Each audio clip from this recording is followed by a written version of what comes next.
দেখেন আমার রান্না কমপ্লিট, এখন আমরা খাবো।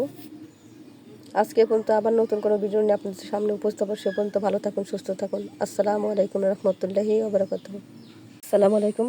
আজকে রান্না করবো গরুর গোশ মাখিয়ে ঝুঁকিয়ে, কোরবানি গোশ যেহেতু আমি এভাবে মাখিয়ে ঝুঁকিয়ে রান্না করব।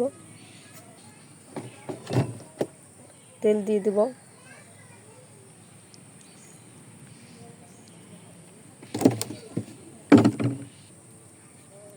এখানে আদা রসুন জিরে বাটা আছে, পেঁয়াজ কিউব করে কাটা আছে, দিয়ে দেবো সব।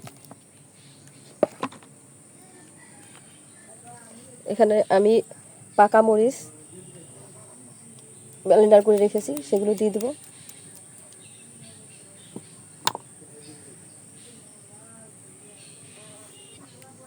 এখানে হলুদের গুঁড়ো দিয়ে দিলাম,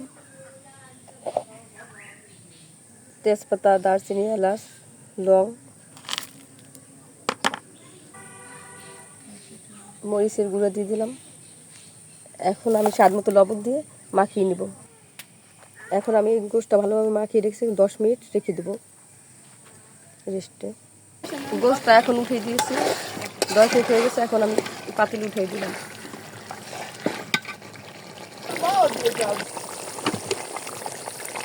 আলু দিয়ে দিলাম,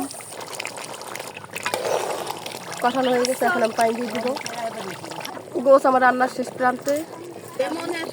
এখন আমার রান্না হয়ে গেছে প্রায়। এলাচ আর দারচিনি 2 টেবিল চামচ দিয়ে দিলাম।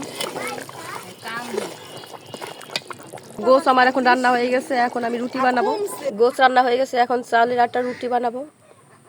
এই চালের আটার রুটি বানানো হয়ে গেছে, এখন ভাজার পালা। চালের আটটা রুটি কার না খেতে মনে চায় বলেন? কুরবানিতে গরুর গোশ দিয়ে, বিশেষ করে গরুর গোশ দিয়ে চালের আটটা রুটি খেতে দারুণ লাগে। ফুলকো ফুলকো রুটি আর গরুর গোশ।